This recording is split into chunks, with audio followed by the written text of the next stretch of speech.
Hello everyone, welcome back. तो देखो, इस लेक्चर में अब हम करने वाले हैं मोलर मास। साथ ही हम मोल कंसेप्ट को भी इसके साथ समझेंगे। देखो, पिछले लेक्चर में हमने मोल कंसेप्ट का इंट्रोडक्शन करा था, ठीक है। कुछ एक चीज़ें, इंपॉर्टेंट चीज़ें वहाँ पर मार्क करी थी। अब हमने क्या करना है, मोलर मास को समझना है विद मोल कंसेप्ट, ठीक है। तो देखो, मोलर मास, सबसे पहले आपको कंफ्यूज नहीं होना है इसमें कि मोलर मास मॉलिक्यूलर मास होता है, ऐसा नहीं है। मोलर मास अलग है और मॉलिक्यूलर मास अलग है। इसे आप ऐसे समझ सकते हो, जैसे एक एटम के मास को आप कहते हो एटॉमिक मास, एक मॉलिक्यूल के मास को आप कहते हो मॉलिक्यूलर मास, ठीक है। उसी तरह से जो मोलर मास है वो होता है 1 मोल ऑफ अ सब्सटेंस का मास इन ग्राम्स। तभी इसकी डेफिनेशन आ जाती है, mass of 1 mole of a substance in grams is called molar mass, ठीक है। तो यहाँ पर मैं लिख लेती हूँ 1 मोल ऑफ अ सब्सटेंस का जो मास आएगा, ठीक है। 1 मोल ऑफ अ सब्सटेंस का जो मास आएगा, अब मैं सब्सटेंस में क्या आ सकती है, different entities. 1 mole of atom भी हो सकते हैं, 1 मोल ऑफ मॉलिक्यूल्स भी हो सकते हैं। तो 1 मोल ऑफ अ सब्सटेंस का mass is called molar mass.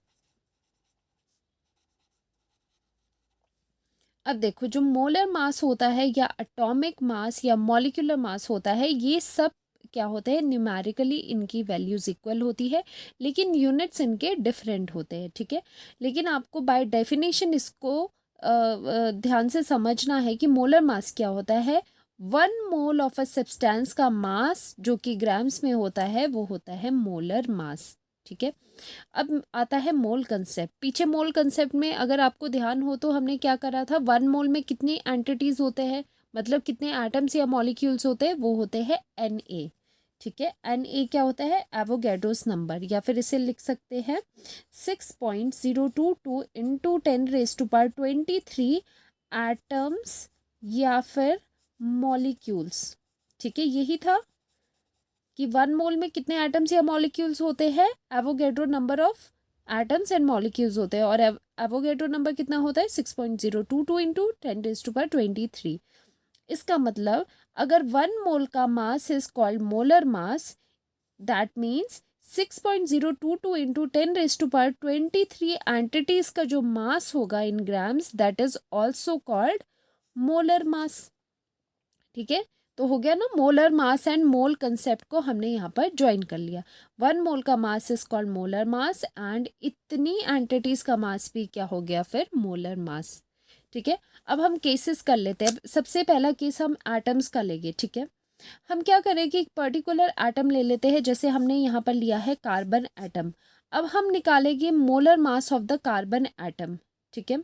तो मोलर मास क्या होता है, 1 मोल ऑफ सब्सटेंस का मास। तो यहाँ पर हमने कार्बन लिया है, तो कार्बन का मोलर मास कैसे निकलेगा, 1 मोल, 1 मोल ऑफ कार्बन एटम्स का मास, ठीक है, ठीक है, का जो मास होगा that will be molar mass of carbon, ठीक है। Molar mass of carbon atom आएगा 1 मोल का मास।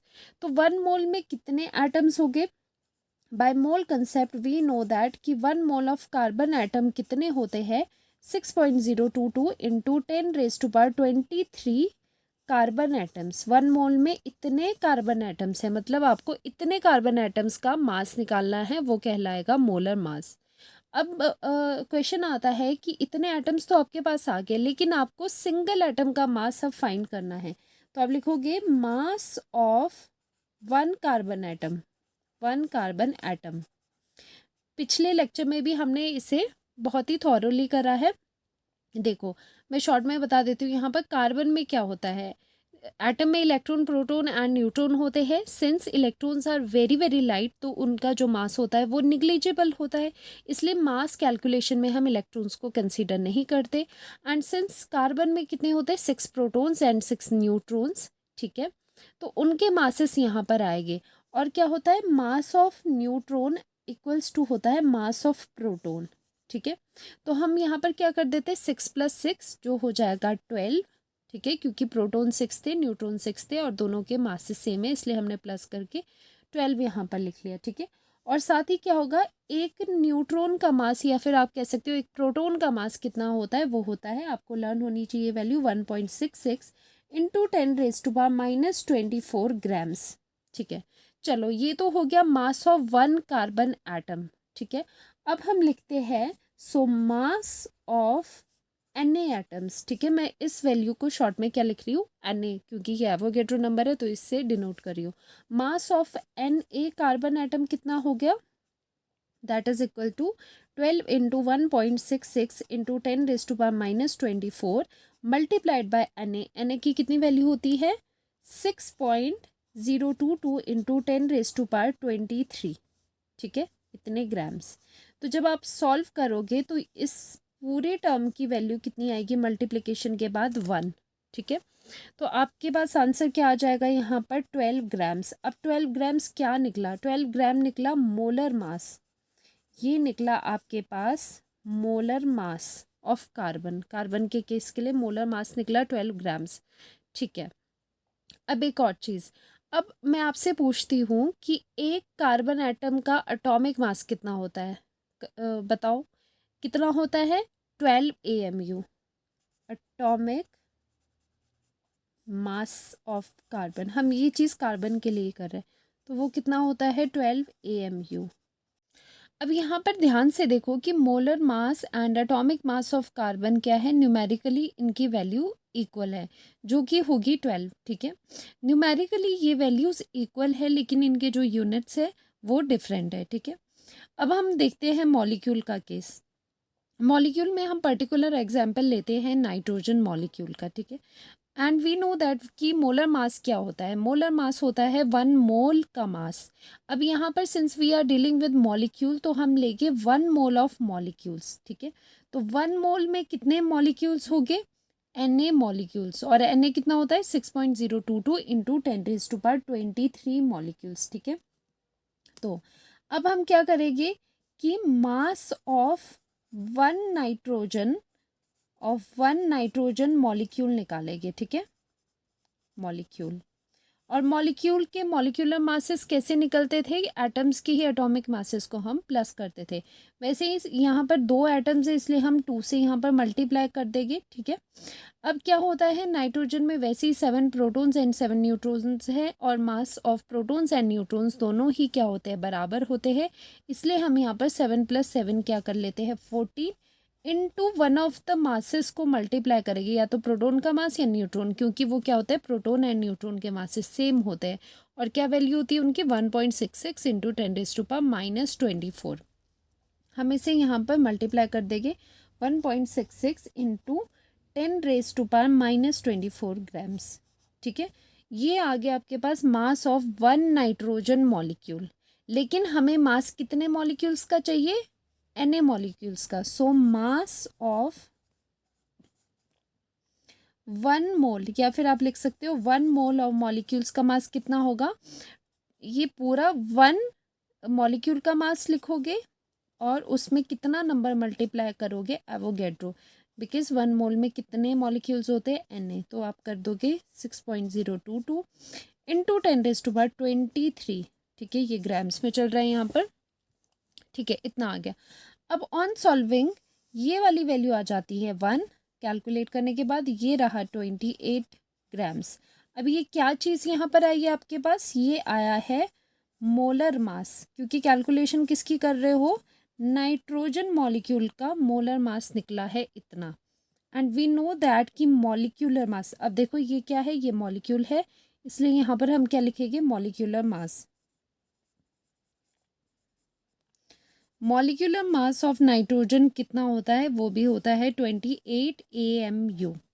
अब यहाँ पर भी एक आपको यहाँ पर एक चीज़ नोटिस हो रही होगी आपको। ठीक है, कि मोलर मास, मॉलिक्यूल के केस में भी मोलर मास का जो न्यूमेरिकल वैल्यू है that is equal to its molecular mass. ठीक है, molar mass and molecular mass numerically क्या होते हैं इक्वल है। जैसे कि एटम के केस में मोलर मास एंड उसका जो एटॉमिक मास होगा उनकी भी न्यूमेरिकल वैल्यू सेम थी। ठीक है, तो यहाँ से तो देखो मॉलिक्यूल के केस में भी हमने ये चीज़ यहाँ पर क्या कर दी, प्रूफ कर दी। अब हम क्या करते हैं, एक जनरलाइजेशन करते हैं जो कि आपको अच्छे से हमेशा लर्न रखनी है। तो यहाँ पर नोट करने वाली बात है कि मोलर मास इन ग्राम्स, ठीक है, molar mass in grams is numerically equal to atomic mass या फिर मॉलिक्यूलर मास या फिर फॉर्मूला मास। अब देखो, अगर आप एटम्स के साथ डील कर रहे हो तो क्या होगा कि मोलर मास इक्वल हो जाएगा एटॉमिक मास के, ठीक है, न्यूमेरिकली इक्वल हो जाएगा एटॉमिक मास के। दैट मीन्स उनकी सिर्फ वैल्यूज़ क्या होगी, सेम होगी, ठीक है।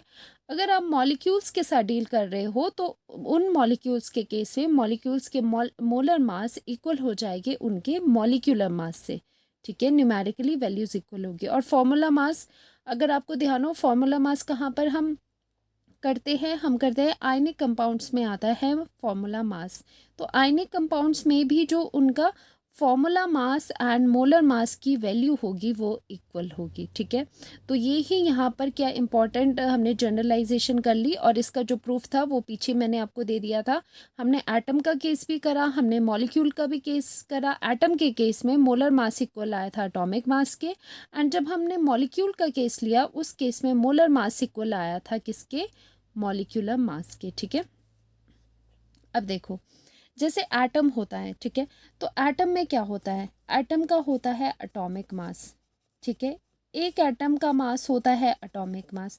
वैसे ही एक मॉलिक्यूल के मास को आप कहते हो molecular mass, molecular mass, okay. अब मोलर मास पिक्चर में आया, ठीक है, तो मैं ये आपसे कहूँ कि जो एटॉमिक मास है एंड मोलर मास है, आपको पता है वो AMU या फिर आप बोलते हो यू क्या होता है, यूनिफाइड मास, ठीक है, इसमें होते हैं। लेकिन अगर आपने एटॉमिक मास में आपने अगर ग्राम लगा दिया तो वो क्या बन गया, ग्राम एटॉमिक मास, ठीक है, ग्राम एटॉमिक मास। जैसे कि कार्बन है, कार्बन का एटॉमिक मास है 12 AMU, ठीक है। अगर आपने AMU हटा के ग्राम लगा दिया 12 ग्राम, वो क्या बन गया, मोलर मास, ठीक है, वही हमने पीछे करा था।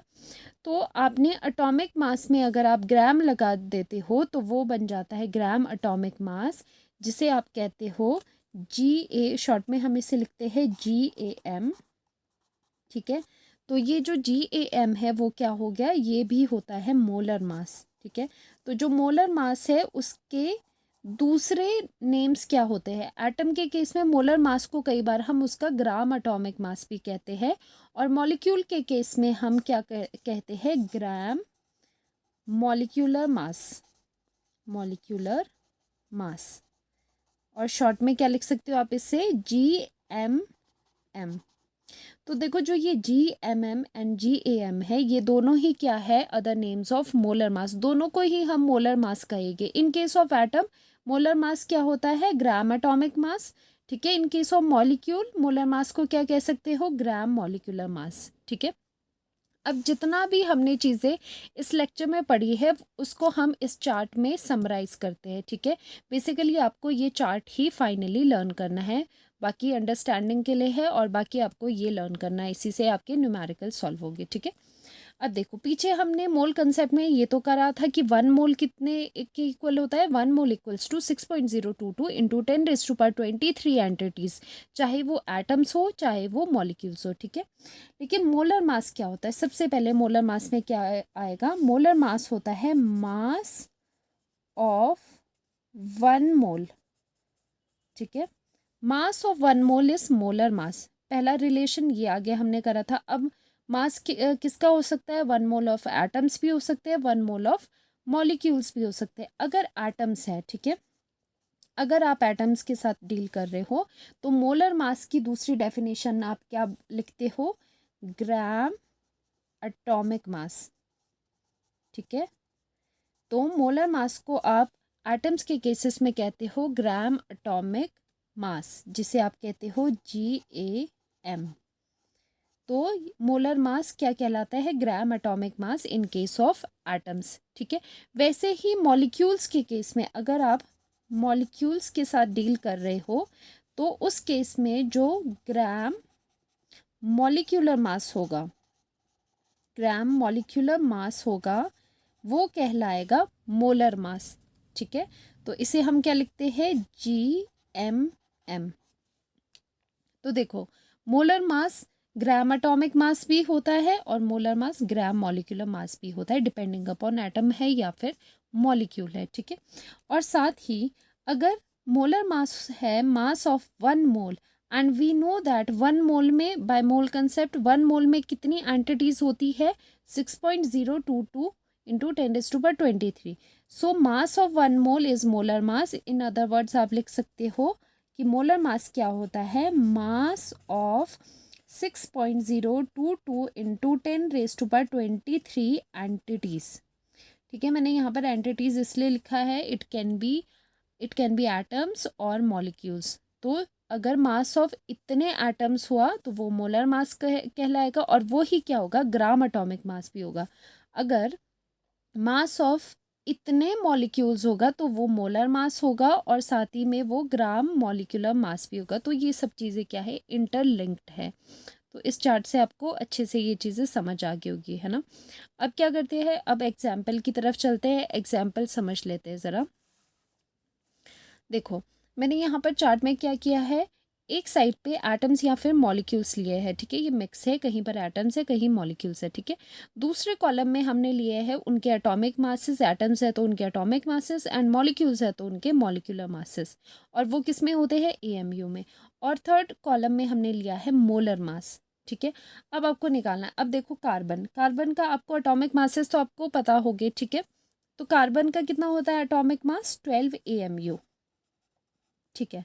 अब देखो, अब अगर मैं आपसे पूछूं कि कार्बन का एटॉमिक मास तो 12 AMU हो गया, लेकिन मोलर मास कितना होगा, तो आपको पता है कि मोलर मास क्या होता है, ग्राम एटॉमिक मास। जस्ट आपको क्या करना है, एटॉमिक मास के साथ क्या कर देना है, सिर्फ ग्राम्स लगा देना है, तो वो बन जाता है मोलर मास। तो यहाँ पर आ जाएगा 12 ग्राम्स, ठीक है। तो ये क्या बन गया, मोलर मास बन गया। और ऑक्सीजन के केस में कितना होता है, 16 AMU होता है, ठीक है। और अगर आपको इसका मोलर मास करना है तो 16 ग्राम आ गया। वैसे फास्फोरस का एटॉमिक मास कितना होता है, 31 होता है। वैसे ही मोलर मास कितना हो जाएगा, 31 ग्राम हो जाएगा। तो देखो एक चीज़ क्या है, यहाँ पर हम क्यों ये कर रहे हैं, सेम सेम क्यों आ रहा है, बिकॉज ऊपर हमने एक नोट लिखा था कि molar mass in grams is numerically equal to atomic mass या मॉलिक्यूलर मास या formula mass. That means numerically equal है, मतलब उनकी जो वैल्यूज़ है वो सेम है, बेशक यूनिट डिफरेंट होंगे। इसलिए अगर मैं एटॉमिक मास या मॉलिक्यूलर मास लिख रही हूँ तो वही वैल्यू आपकी मोलर मास में भी आएगी, ठीक है। वैसे ही नाइट्रोजन का कितना होता है, 14 होता है, ठीक है। 14 होता है नाइट्रोजन का, तो यहाँ पर आ जाएगा 14 ग्राम्स। ऑक्सीजन, ये देखो ये क्या है, ये मॉलिक्यूल है, और मॉलिक्यूल का कितना होता है, 2 इंटू एक एटम ऑफ ऑक्सीजन होता है 16, तो 32 AMU होता है इसका मॉलिक्यूलर मास ऑक्सीजन का। तो यहाँ पर कितना आ जाएगा, यहाँ पर आ जाएगा 32 ग्राम्स, सिंपल। हाइड्रोजन का कितना होता है, 1 AMU होता है, और यहाँ पर कितना आ जाएगा, 1 ग्राम। हाइड्रोजन मॉलिक्यूल का कितना होगा, 2 into 1 that is equals to 1 AMU, और यहाँ पर आ जाएगा 2 AMU, और यहाँ पर आ जाएगा 2 ग्राम्स।